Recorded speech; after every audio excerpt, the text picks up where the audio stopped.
یہ national audio library for the blind کی آواز ہے۔ بسم اللہ الرحمن الرحیم۔ غار ہرا میں ایک رات، اس کو آپ کے لیے تحریر کیا مستنصر حسین تاڑر نے۔ آپ کے لیے پڑھیں گی فرح علی۔ البتہ مجھے یہ یاد ہے کہ میں خواب میں بھی اپنے آپ کو غار ہرا میں ہی دیکھتا تھا، اور اس خواب میں کچھ آوازیں سنائی دے رہی تھیں۔ وہ انسانی نہ تھیں، کسی غیر مرئی مخلوق کی تھیں اور اجنبی زبان میں تھیں۔ میں غار ہرا کے خواب سے جاگا تو غار ہرا میں تھا، اور وہ آوازیں کچھ مدھم مدھم دھیرے دھیرے ملفوف سی سنائی دے رہی تھیں، اور وہ یقیناً سرنگ کے راستے سفر کرتی میرے کانوں تک پہنچ رہی تھیں۔ اس کے بعد غدر برپا ہو گیا، ادھم سا مچ گیا، یلغار ہو گئی کہ شب کی نیم سیاہی میں سرنگ کے اندر سے لوگ ابلنے لگے۔ مرد، خواتین، بچے، بوڑھے سرنگ میں سے برآمد ہو کر صحن کو بھرنے لگے۔ میں غار کی تاریکی میں دبکا بیٹھا انہیں بے چارگی سے دیکھتا رہا، جیسے میں یہ فقیر تھا جس کی جھونپڑی پر قبضہ کرنے والے آ گئے تھے، ایک غریب کرایہ دار تھا جسے بے دخل کرنے والے آ گئے تھے۔ فارسی میں گھریلو باتیں کرتے، کبھی چلبلے ہوتے، کبھی جھگڑتے، بچوں کو سرزنش کرتے، اور اس کے ساتھ ہی جان سے لبریز بلند آواز میں درود شریف پڑھتے، دعائیں مانگتے، کچھ گریا کر رہے تھے۔ وہ صحن میں داخل ہوتے گئے، تاریکی میں آئے، اور جب ان میں سے کسی ایک کے ٹارچ کا رخ غار ہرا کی جانب ہوا تو وہاں میں تھا۔ ٹارچ کی روشنی میں آیا ہوا، دو زانوں بیٹھا ایک سرخ آنکھوں والا ادھیڑ عمر کا شخص، جس کا چہرہ ان زمانوں کا نہ تھا جو میں تھا، چاندنی کے جزیروں کا داغا ہوا، جس کی کاندھے تمکتے تھے کہ وہ ان کاندھوں میں ثبت ہوئے تھے، جس کی جیب میں ایک قلم تھا جو شاید ابھی تک لرزش میں تھا، جس کے گھٹنوں پر غار ہرا کے فرش کے سنگریزوں کی شکلیں نقش تھیں، اور جس کی دودھ کی بوتل سے منہ لگا کر بابا نے ایک گھونٹ بھرا تھا، اور جس کی آنکھوں میں رت جگا تھا جو میں تھا۔ ظاہر ہے وہ جو کوئی بھی تھا جس کی ٹارچ کی روشنی میں یکدم ظاہر ہو گیا تھا، وہ یکدم خوف زدہ ہو گیا کہ یہ کون ہے، جیسے رضا ٹھٹک گیا تھا، رک گیا تھا، اور مجھے کوئی بھوت پریت سمجھ بیٹھا تھا۔ ایسے ہی اس شخص نے مجھے یہی سمجھا اور ٹھٹک گیا۔ میرا قیاس ہے کہ صحن میں جمع شدہ مخلوق بھی متوجہ ہوئی، اور جو جہاں تھا رک گیا، چپ ہو گیا، اور اس ٹھٹک اور خوف کو توڑنے کے لیے میرے پاس ایک اسم اعظم تھا، ایک تعویذ تھا، اور میں نے بلند آواز میں السلام علیکم پکارا اور دوبارہ پکارا اور مسکرانے لگا۔ وہ ایک شخص جس کی ٹارچ کی روشنی میں آیا ہوا تھا، وہ ٹھہرا ٹھٹکا ہوا شخص اپنے ڈر سے باہر آیا، اور اب بھی ذرا جھجکتے ہوئے آگے ہوا، اور ذرا جھک کر مجھ سے بڑی گرم جوشی سے ہاتھ ملایا۔ وہ پیچھے ہوا تو کچھ اور ہاتھ آگے ہوئے۔ میں نے ان کے ہاتھ تھام کر کچھ نہ کچھ بزبان فارسی ان سے کہا۔ میں نیم تاریکی میں دیکھ تو نہ سکتا تھا، لیکن ان کے چہروں پر جو جذبات کی تمازت تھی اسے اپنے رخساروں پر محسوس کر سکتا تھا۔ سیاہ پوش خواتین صحن میں سجدہ ریز ہو رہی تھی، سنگ ریزوں کی سختی کی پرواہ نہ کرتی ہوئی اپنے ماتھے ٹیک رہی تھی، اور ان میں سے کچھ مردوں کی عقب میں کھڑی حسرت اور مسرت کی نگاہوں سے مجھے دیکھے جا رہی تھیں کہ میں غار ہرا میں تھا۔ بچے ادھر ادھر جھانکنے لگے، صحن کی دیوار پر چڑھنے کی کوشش کرنے لگے اور غل کرنے لگے۔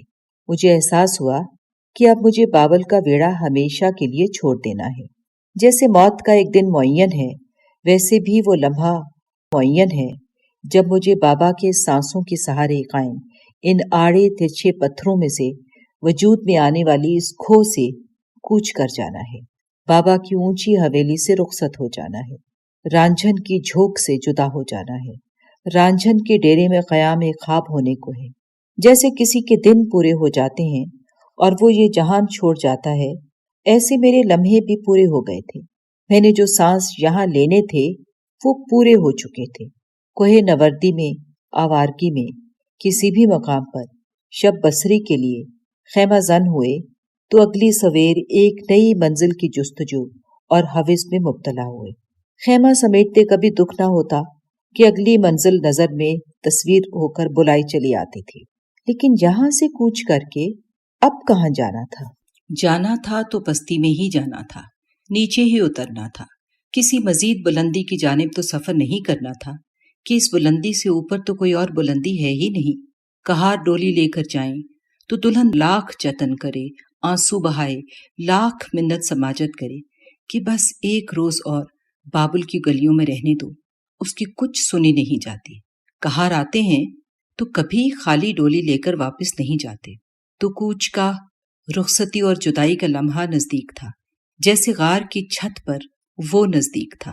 صحن میں بیشتر سیاہ پوش فربا اور کچھ شریرے بدن کی خواتین کچھ مسلوں پر اور بیشتر فرش پر نفل ادا کر رہی تھی اور سیاہ شہزادیاں لگتی تھیں۔ ان کے ہاں ہاتھ باندھنے کا دستور نہ تھا، اس لیے ہاتھ کھولے کھڑی تھیں۔ ایرانی زائرین ہمیشہ مسلح رہتے ہیں، سٹل کیمروں، موبائل فونوں اور ویڈیو کیمروں سے، اور ان میں سے بیشتر جو کچھ دیکھتے تھے کیمرے کی آنکھ سے دیکھتے تھے، اس کے سوا کچھ اور کم ہی دیکھتے تھے۔ اور میرا خیال ہے کہ وطن واپس پہنچ کر ہی دیکھتے تھے کہ ہم کہاں گئے تھے۔ فلیش لائٹس مسلسل آنکھوں کو چندھیاتی تھیں اور ویڈیو کیمروں کی لائٹیں مسلسل پتھروں اور چٹانوں پر سفر کرتی انہیں عیاں کرتی تھی۔ ایک رسیدگی میں ڈھلتا معتبر شخص اپنے ویڈیو کیمرے کی روشنی جب مجھ تک لایا تو میرے قریب ہوا، مجھ سے ہاتھ ملایا اور پوچھا، آپ ہم سے پہلے آ گئے؟ کب آئے تھے؟ میں نے بتایا تو اس نے لائٹ آف کر دی اور جھک کر بولا، آپ ابھی نہیں آئے، کل شام سے یہاں ہیں، رات غار ہرا میں بسر کی ہے۔ جی، پوری رات؟ جی۔ اس معتبر شخص نے زائرین کی جو یلغار صحن کو بھرتی تھی ان سے مخاطب ہو کر فارسی میں کچھ رقت آمیز کلام کیا تو آوازوں کا شور یکدم تھم گیا اور وہ سب جھک جھک کر مجھے ایک عجوبے کی صورت دیکھنے لگے۔ ایک خمیدہ کمر بوڑھے نے، جس کے گھنگریالے بال کھچڑی ہو رہے تھے، آنکھوں کے گرد ہلکے تھے اور ماس ڈھیلا ہو رہا تھا، آگے ہو کر دیر تک میرے دونوں ہاتھوں کو تھامے رکھا اور پتہ نہیں کیا کیا کہتا رہا، اور اپنے لرزتے ہونٹ میرے ہاتھوں کے قریب کرتا کہتا رہا۔ صحن میں جتنے بھی مرد تھے ان میں سے بیشتر نے باری باری میرے ہاتھوں کو تھاما اور کچھ نہ کچھ کہا۔ وہ خواتین جو نوافل کی ادائیگی کر چکی تھیں انہوں نے مجھ سے کچھ پردہ نہ کیا، ذرا جھک کر مسکراتے ہوئے یا آپ دیدہ ہو کر کچھ اظہار کیا۔ اصل میں اس مقام کے ایسے ہی لوگ حقدار تھے، رسول کے عشق میں کٹھن چڑھائیاں چڑھتے، اور وہ بھی رات کے اس پہر جو یہاں پہنچے تھے۔ میں جذبات کی جن منزلوں پر وہ تھے وہاں تک میں کبھی نہیں پہنچ سکتا تھا۔ حقدار تو یہی تھے، میں تو ایک غاصب تھا۔ میں غار میں سے اٹھا اور باہر آ کر ان میں شامل ہو گیا۔ سرنگ کے برابر میں جو چٹان تھی اس سے ٹیک لگا کر کھڑا ہو گیا۔ جو ہی میں غار سے نکلا اس کمر خمیدہ بوڑھے نے میری جانب نہایت لجاجت سے دیکھا اور کہا کہ اگر اجازت دو تو اندر چلا جاؤں۔ وہ اس انتظار میں تھا کہ میں اس مقام کو خالی کروں تو وہ اندر جا کر 2-4 لمحوں کے لیے سر جھکا لے۔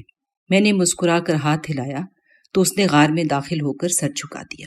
صرف سین میں ہی نہیں، سرنگ میں بھی لوگ منتظر تھے، اور اوپر نظر کی تو جبل نور سے جو سیڑھیاں گھاٹی کے برابر میں اترتی بابا بنگالی کے چھپر تک آتی تھیں، اور ان میں سے 3-4 یہاں سے بھی دکھائی دے جاتی تھیں، ان پر بھی سیاہ ہیولے حرکت کر رہے تھے۔ رات کی نیم تاریکی میں غول کے غول اتر رہے تھے۔ جبل نور کی چوٹی پر بھی ایک جھمگھٹا دکھائی دے رہا تھا، جن میں سے کچھ سائے نفل ادا کر رہے تھے۔ اس معتبر شخص نے اپنے ویڈیو کیمرے اور اس کی لائٹ کا رخ میرے چہرے پر مرکوز کیا اور مجھ سے سوال کرنے لگا، براہ کرم آگاہ کریں کہ آپ کل شام کتنے بجے یہاں تشریف لائے تھے؟ مکمل تنہائی میں یہاں کتنا وقت گزارا اور کیا بیتی؟ میں کیا بتاتا کہ کیا بیتی؟ اس کے سوالوں کے جواب میں ہوں ہاں کرتا مسکراتا رہا۔ یکدم مجھے پھر خیال آیا کہ نیاز کہاں ہے؟ ظاہر ہے اس ہنگامے میں وہ سو تو نہیں رہا ہوگا، اور وہ وہاں نہیں تھا۔ جانے کب اپنا بوریا بستر سمیٹ کر اوپر چلا گیا تھا۔ غالباً ابھی کچھ دیر پہلے جب مجھ پر نیند کا غلبہ ہوا تھا تب، یا زائروں کی آمد پر ہی وہ اٹھ کر چلا گیا تھا۔ ادھر خمیدہ کمر بوڑھا سلام پھیرتا تو پھر اٹھ کر نیت باندھ لیتا۔ جب وہ چوتھی بار نیت کرنے کو تھا تو ایک اور اتنے ہی خمیدہ کمر بابا جی نے اس کی کمر پر ہاتھ رکھ کر شاید اسے ڈانٹا، کیا بس بھی کرو، میری باری ہے۔ وہاں غار میں میرا کچھ سامان پڑا تھا۔ میرا کچھ سامان تمہارے پاس پڑا ہے، وہ لوٹا دو۔ تبتی تھیلا وہیں دھرا تھا۔ میں خالی ہاتھ اور ننگے پاؤں باہر آ گیا تھا۔ میرے جوگز، تسبیح، دودھ کی بوتل، ٹارچ، بال پوائنٹ، ٹشو وغیرہ وہیں اس ہموار پتھر پر رکھے تھے۔ میرا وہ مسلح جس پر لوگ نفل پڑھ رہے تھے، مجھے اپنا سامان سمیٹنا تھا۔ میرے لمحے پورے ہو گئے تھے۔ مجھے بابا کی اونچی حویلی سے اب رخصت ہونا تھا، رانجھن کی جھونک سے جدا ہونا تھا۔ کہار آ گئے تھے، اب مجھے کوچ کرنا تھا۔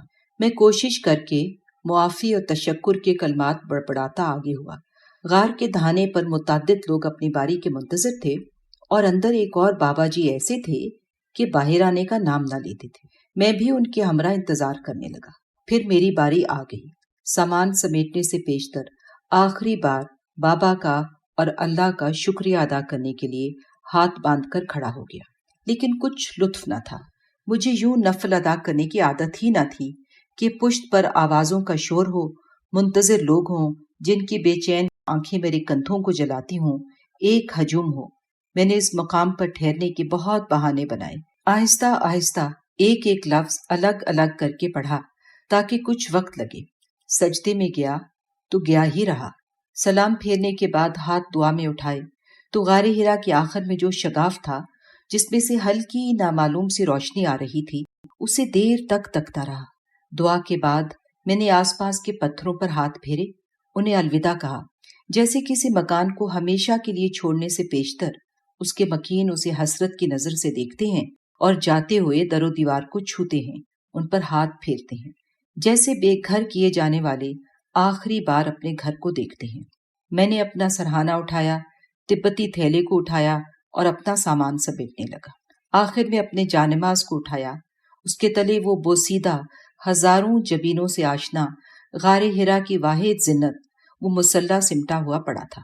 میرے جی میں آئی کہ اپنے نویں نکور مسلح کو یہیں پڑھا لینے دوں اور اس بوسیدہ مسلح کو ساتھ لے جاؤں، لیکن میں اس خیال سے باز آ گیا۔ گریز صرف اس لیے کیا کہ شاید یہ ایک گستاخی، ایک بے ایمانی نہ ہو، چوری کے زمرے میں نہ آ جائے، اس لیے گریز کیا۔ تبتی تھیلے میں سامان بھر کے میں نے اس کی زپ چڑھائی، پھر جوگس پہنے اور چھوٹا ٹارچ روشن کر کے غار ہرا سے ہمیشہ کے لیے باہر آ گیا۔ زائرین اب مجھے بھلا چکے تھے۔ میں ایک قصہ پارینہ تھا۔ میں جلد از جلد وہاں سے نکل جانا چاہتا تھا کہ یہ وہ غار نہ رہی تھی جو میرا گھر تھا، یہ صحن میرا نہ رہا تھا۔ میں نہیں چاہتا تھا کہ میرے ذہن پر نقش اور بدن پر ثبت جو غار ہرا اور صحن کی شب بھر کی تنہائی اور اپنائیت کی تصویریں ہیں، ان پر اس ہجوم اور دھکم بیل کے دھبے پڑ جائیں۔ زائرین میں سے راستہ بناتا میں سرنگ میں داخل ہوا، اور وہاں بھی راستہ بنانا پڑتا تھا، اور وہاں ایک پرلطف منظر بھی تھا۔ ایک ایرانی معیار سے بھی فربا خاتون اس چٹان اور پتھریلی دیوار کے درمیان پھنسی ہوئی تھی، جہاں سے میں اپنی توند سمیٹتا بمشکل گزرتا تھا۔ وہ کبھی اپنے لاچار خامند پر برستی تھی جو چٹان کے قریب اس پر ٹارچ کی روشنی ڈالے سر کھجاتا تھا کہ اب کیا کیا جائے، اور کبھی اپنی موٹی موٹی ٹانگیں ہلاتی ہنسنے لگتی۔ سرنگ سے باہر چھپر تلے آیا تو وہ بھی آباد ہو چکا تھا۔ بابا بنگالی اپنی نشست پر پھسکڑا مارے بیٹھا بیٹھا سیڑھیوں سے اترنے والے زائرین کو ذرا آگے ہو کر جھک کر سرنگ کے اندر اپنی بڑی ٹارچ سے روشنی ڈالتا راہ دکھاتا تھا، اور اس نے ایسا اہتمام کر رکھا تھا کہ کوئی بھی زائر بابا بنگالی کی توند کے عین آگے پتھر پر نمائش شدہ تومان، ریال، لیرے اور روپے کے نوٹوں کو درگزر نہ کر سکے اور ان میں اضافہ کر کے ہی آگے جائے۔ چنانچہ وہ متمول ہو چکا تھا۔ چونکہ میں ایسا زائر نہ تھا جس کی جیب میں سے کوئی ریال وغیرہ آسانی سے باہر آ سکے، اس لیے بابا بنگالی نے قطعی طور پر مجھے قابل توجہ نہ سمجھا، بالکل لفٹ نہ کرائی، نہ جان، نہ پہچان، نہ سلام، نہ دعا۔ آگے جھکا ہوا ایرانیوں کو راہ دکھلاتا رہا، دیدہ و دل فرش راہ کرتا رہا۔ میں اپنا تبتی تھیلا اٹھائے اس کے برابر میں سے گزر کر پتھروں پر جوگر جماتا غار ہرا کی چھت کی جانب اوپر چلا گیا، اور ابھی مکمل تاریکی تھی۔ غار ہرا کی چھت سے ذرا ادھر، جہاں سے جبل نور کی کھائی گہرائی میں گرتی ہے، وہاں میں نے اتنی جگہ ٹٹول کر ٹارچ کی روشنی میں دریافت کر لی جہاں ایک مسلح بچھانے کی کچھ گنجائش تھی، اور کھائی میں لڑک جانے کے امکان قدرے کم تھے۔ مسلح بچھا کر میں نے اپنا تبتی تھیلا اس کے برابر میں رکھا اور اطمینان سے بیٹھ گیا، جیسے اپنے گھر سے بے دخل ہو جانے والے مجبوری کے تحت کھلے آسمان تلے رات بسر کرتے ہیں، ایسے میں بھی تھا۔ لیکن میرے دل میں کچھ ملال نہ تھا، کوئی رنج نہ تھا کہ میں کیوں بے دخل کر دیا گیا۔ میرے اندر ایک امن تھا، میں بہت شانتی اور سکون میں تھا۔ میری یاترا مکمل ہو چکی تھی۔ میں وہ یاتری تھا جس نے من مندر میں جتنی بھی گھنٹیاں تھیں ان کا ترنم رات بھر سنا تھا۔ بابا کے عشق کی جو گنگا تھی اس میں جی بھر کے اشنان کیا تھا۔ میں ان کے نور در نور سراپے کے برگے تلے رات بھر بیٹھا رہا تھا، اور مجھے اپنے گناہوں بھرے سیاہ چادر کے باوجود چاندنی کے جزیروں، قلم کی لرزش اور ان کے جسے سے دبی ہوئی چٹان کے ساتھ کندھے ملانے کا گیان حاصل ہو چکا تھا۔ تو میں کاہے کو رنج میں مبتلا ہوتا یا ملال کرتا؟ میں شانتی اور امن میں تھا۔ پیچھے دھیان کرتا تھا تو جبل نور کی چوٹی سے اترنے والی سیڑھیوں پر اب کوئی نہ اترتا تھا کہ زائرین ان سیڑھیوں پر براجمان تھے۔ غار ہرا تک جانے والی سرنگ اور اس کے صحن میں اتنے لوگ بھر چکے تھے کہ وہ اتر نہ سکتے تھے، اس لیے وہیں آباد ہو گئے تھے، سیڑھیوں پر، مزے سے منتظر تھے، جیسے پکنک منانے آئے ہوں۔ ڈاکٹر رضا علی یہاں موجود نہ تھا۔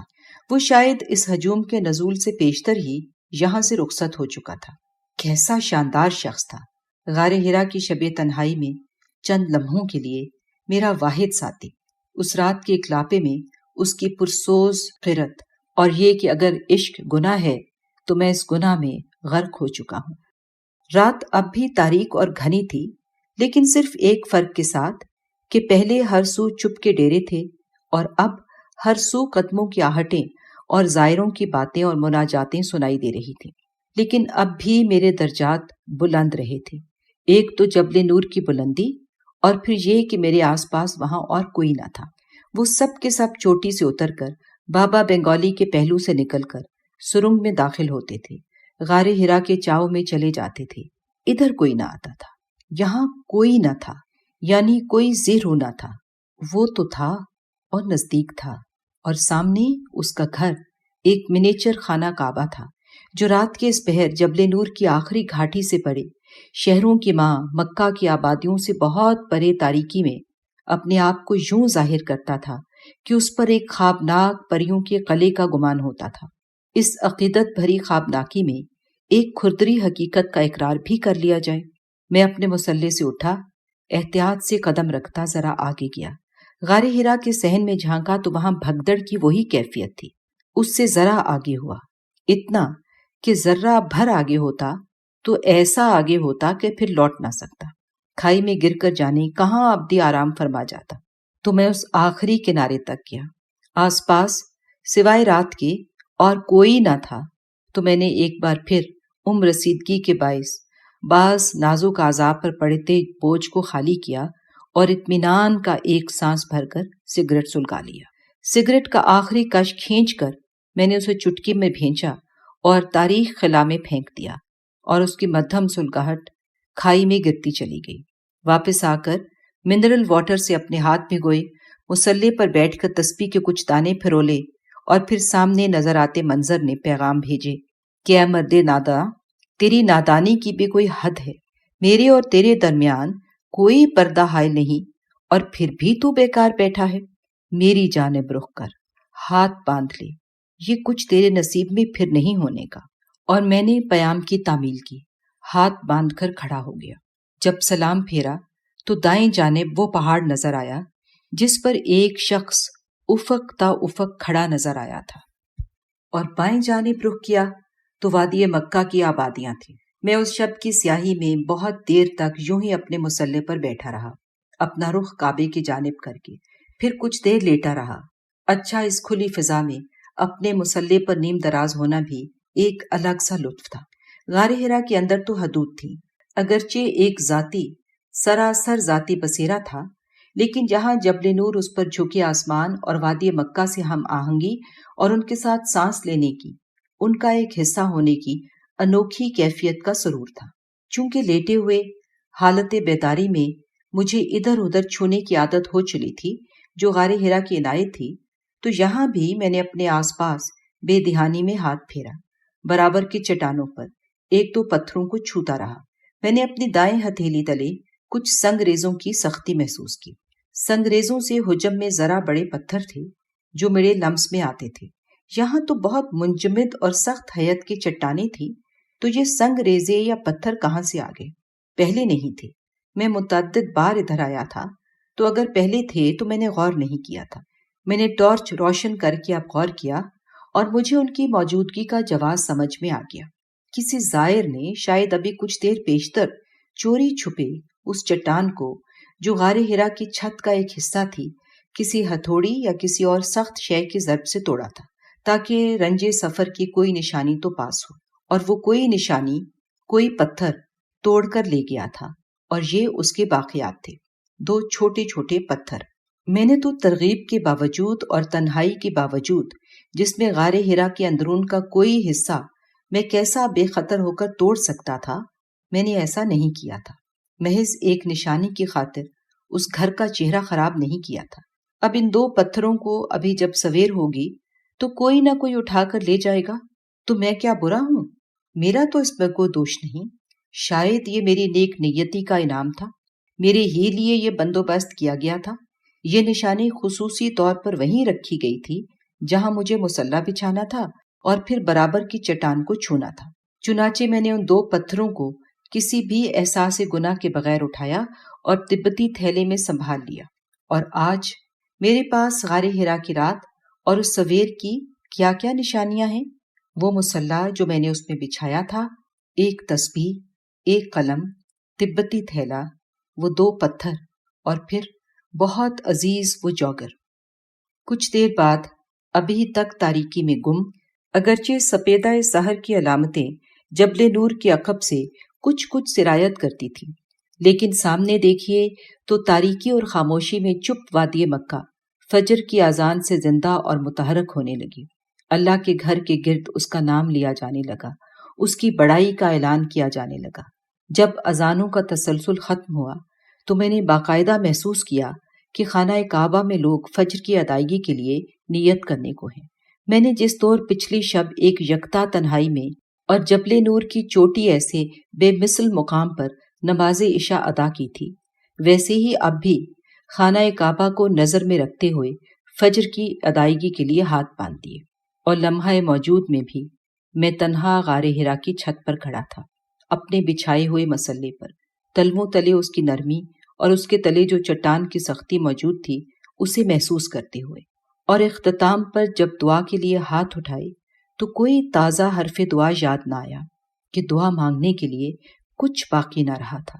جو مانگنا تھا اتنی بار مانگ چکا تھا کہ وہ جو جبل نور پر جھکے آسمان کی نزدیکی میں مجھ سے نزدیک تھا، وہ بھی شاید تنگ آ چکا تھا کہ اس بے حوصلہ شخص کو کیا مجھ پر کچھ اعتبار نہیں کہ یوں بار بار التجائیں دہراتا چلا جاتا ہے؟ کیا میری یادداشت پر شک کرتا ہے کہ جو مجھے مسلسل یاد دلاتا چلا جاتا ہے؟ کیا میں نے فجر کی نماز غار ہرا کے اندر ادا کرنے کے بارے میں سوچا؟ نہیں، بالکل نہیں۔ ایک تو مجھے خوب خبر تھی کہ وہاں ہجوم کی کیا حالت تھی، کیسا غوغا ہوگا، اور دوسرا یہ کہ یہ مقام بھی کیسا اعلیٰ تھا۔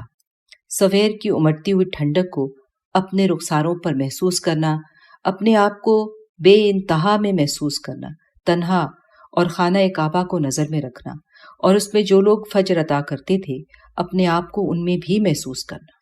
فجر کی ادائیگی کے بعد مجھے رخصت ہو جانا چاہیے تھا، جبل نور سے اتر جانا چاہیے تھا۔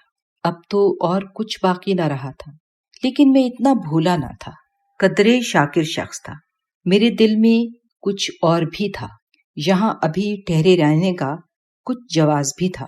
میں اسی دوزانو حالت میں اپنے مصلے پر بدستور براجمان رہا۔ ابھی ایک اور کیفیت کا میں منتظر تھا۔ مجھے اپنے چہرے اور بدن پر ابھی کچھ کرنوں کو وصول کرنا تھا۔ سورج کے طلوع ہونے میں ابھی چند ساعتیں باقی تھیں، اور میں نے اس کی اولین ان زرد کرنوں کا انتظار کرنا تھا، انہیں اپنے چہرے اور بدن پر محسوس کرنا تھا، ان زرد کرنوں کا جو آج سے 1400 برس بیشتر تقریباً انہی موسموں میں اور اسی مقام پر اور اسی زاویے پر اترتی تھی اور بابا کے چہرے اور بدن پر پڑتی تھی۔ میں نے پچھلی شب بابا کے بدن اور آنکھوں کے ساتھ گزاری تھی۔ چاندنی کی سب ساعتوں کو، ہواؤں کے سب پہلو، ہر جھونکے، چاندنی کے ہر دھبے اور شب کے گزرنے سے ہر ٹھنڈک کو جوں کا توں اپنے بدن اور آنکھوں میں محسوس کیا تھا۔ ہر ایک پتھر کو، ہر سنگ ریزے اور ہر چٹان کو اپنے تئیں، اپنی پوروں پر محسوس کیا تھا، جیسے بابا محسوس کرتے تھے۔ کیا واقعی اور کچھ باقی نہ رہا تھا؟ باقی تھا، بس ایک طلوع آفتاب باقی تھا۔ میں ماہتاب کا نہیں، آفتاب کے ابھرنے کا منتظر تھا، اور یہ انتظار طویل نہ ہوا، مختصر ہوا۔ البتہ مجھے اس کے سامنے چہرہ پہ چہرہ ادب رو ہونے کے لیے اپنا رخ بدلنا پڑا، خانہ کعبہ سے منہ موڑنا پڑا کہ آفتاب نور کے پہاڑ کی اوٹ میں سے ابھرنے کو تھا، کہ ادھر سے ہی سپیدہ سحر روشن، بہت آہستہ آہستہ، دھیرے دھیرے روشن ہو رہا تھا۔ وہ نمودار تو ہو چکا تھا، لیکن جبل نور کی چوٹی میرے اور اس کے راستے میں حائل تھی۔ میں اسے دیکھ نہ سکتا تھا، صرف اس کی زرد اور نیم روشن علامتیں تاریکی کی چادر میں سنہری دھاروں کی صورت بہتی تھی۔ ایک سیاہ رنگ کی اوڑھنی میں دمکتی مکیش کے ٹانکوں کی صورت اپنے ہونے کی خبر دیتی تھی۔ میں نہیں جانتا کہ ایک گناہوں بھری چادر کو اوڑھنے والے کو اس نے اتنی ڈھیل کیوں دی، اتنے بے شمار سانسوں کو اس کے لیے وقف کر دیا، لیکن اس ڈھیل اور ان سانسوں میں اور اس حیات میں ظاہر ہے میں نے بہت سی سویریں دیکھی، کیسے کیسے آفتاب کیسی کیسی سرزمینوں پر ابھرتے دیکھے، جرمنی کے بلیک فارسٹ کی سیاہی میں، اور کبھی جھیل ونڈرمیر کے کناروں پر، درائے سین کے کنارے پاسکل کی شب بھر کی رفاقت کے بعد، یا ماسکو کے ریڈ اسکوائر میں، ارض روم میں، ایجین سمندروں میں، ہومر کی ہنائی انگلیوں والی سویر میں، ہر رات میں ان سویروں کا کوئی انت نہیں۔ حیات جتنی ہوتی ہے اتنی ہی سویریں ہوتی ہیں، کبھی فیری میڈو اور کبھی جھیل کرومبر کے کنارے۔ تو ان بے انت سویروں میں یہ محض ایک اور سویر تھی، لیکن بس اتنا فرق تھا کہ وہ سب سویریں مجھ پر، صرف مجھ پر اتری تھیں، اور یہ سویر جو اترنے کو تھی اس میں بابا بھی شریک تھے۔ وہ جبل نور کی چوٹی کے عین اوپر سے طلوع نہیں ہوا، بلکہ دامن سے جس راستے پر میں چڑھتا ہوا اوپر آیا تھا اس سمت سے ایک سنہری کنگن کی صورت نمودار ہوا۔ پہاڑ کی ڈھلوان کے عقب سے ظاہر ہوا تو پہلے اس کا ایک حصہ دکھائی دیا جو نیم سیاہی کے گلے سے لگا ایک سنہری کنگن دکھائی دیا۔ اس کنگن کی گولائی پوری ہونے میں اور اس آتشیں پیالے کے پوری طرح ابھر آنے میں دیر نہ لگی۔ فجر کی ٹھنڈک اس کے آگے ماند پڑتی ہوئی تمازت میں بدلنے لگی، اور اسی حساب سے میرا چہرہ بھی دھوپ میں آتا گیا۔ ایسے میں ان دنوں میں ان کا چہرہ بھی اسی دھوپ کے اسی زاویے کے زد میں آ کر روشن ہوتا ہوگا۔ روشن جمال یار سے ہے انجمن تمام۔ روشنی پھیلنے سے اندازہ ہوا کہ زائرین کی تعداد بہت زیادہ ہے۔ ان میں سے 2-3 میرے قریب سے گزرتے، میرے مصلے پر پاؤں نہ آ جانے کا دھیان رکھتے آخری کنارے تک چلے گئے، اور جب میں فجر کی ادائیگی سے کب کا فارغ ہو چکا تھا، ایک مرتبہ پھر اذانیں میرے آس پاس سے بلند ہونے لگی۔ جبل نور کے چھپر کے آگے اترتی سیڑھیوں پر اور غار ہرا کی چھت پر ایرانی زائرین کانوں کو چھوتے اذانیں دینے لگے، اللہ اکبر، اللہ اکبر۔ میں حیرت سے اس منظر کو تکتا تھا۔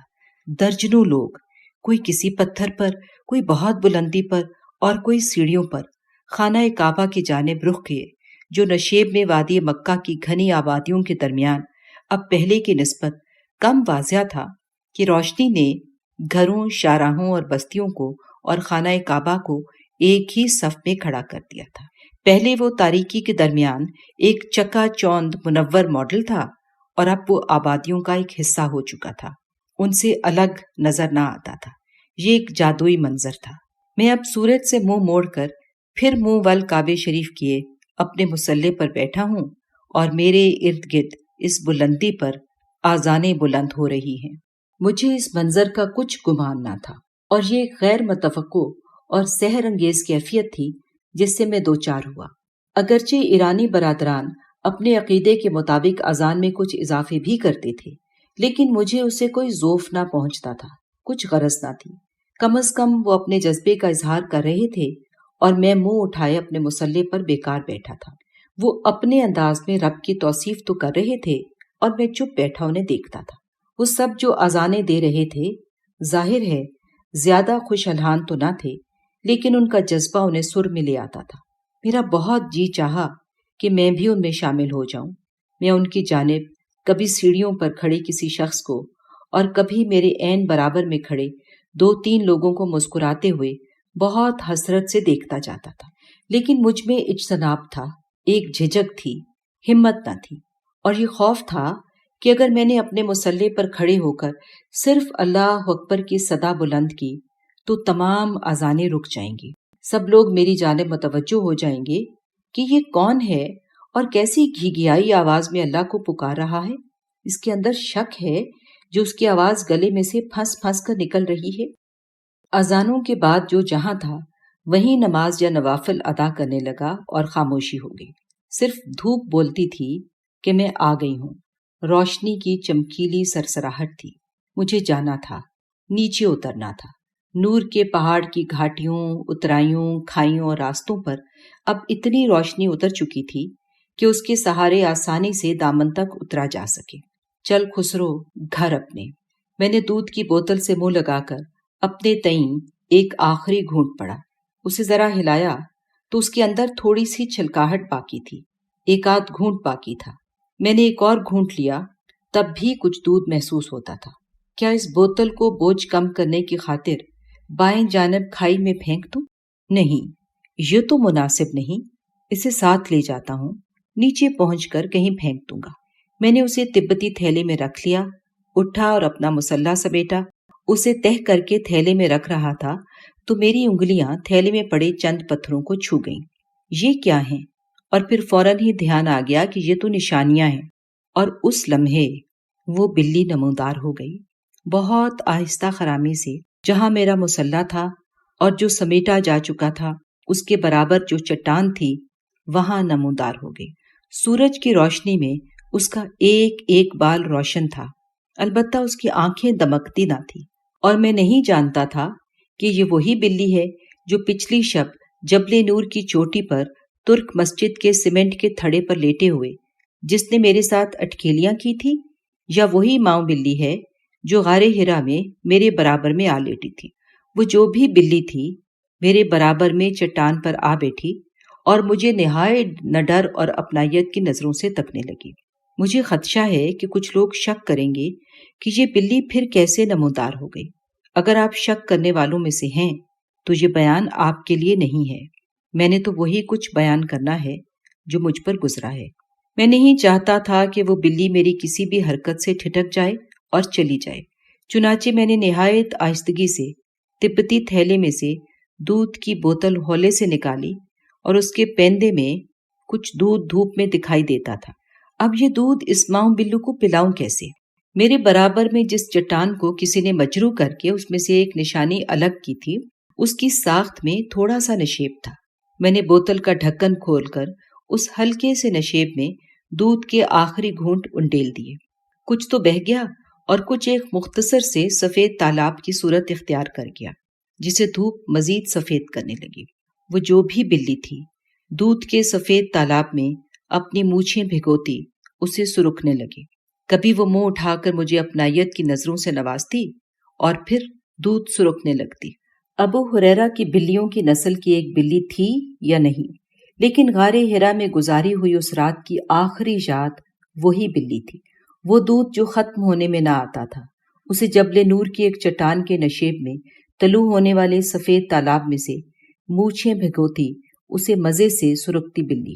نور کے پہاڑ سے اترتے ہوئے میرا تبتی تھیلا ہلکا ہو چکا تھا۔ بابا کی مانند میری پوٹلی میں جو خوراک تھی وہ میرے کام آ چکی تھی، کھجوریں، پانی، دودھ، سینڈوچ اور ایک سیب، اور میں بھی ہلکا، لطیف اور پرسکون ہو چکا تھا۔ کوئی تھکاوٹ نہ تھی، کچھ ازمہال نہ تھا، بس سکون اور سرخوشی تھی، جیسے ایک موسیٰ کوہ طور سے اترتے ہوئے سکون اور سرخوشی میں ہوتا ہے، ایسے میں جبل نور سے اس سویر اترتا تھا۔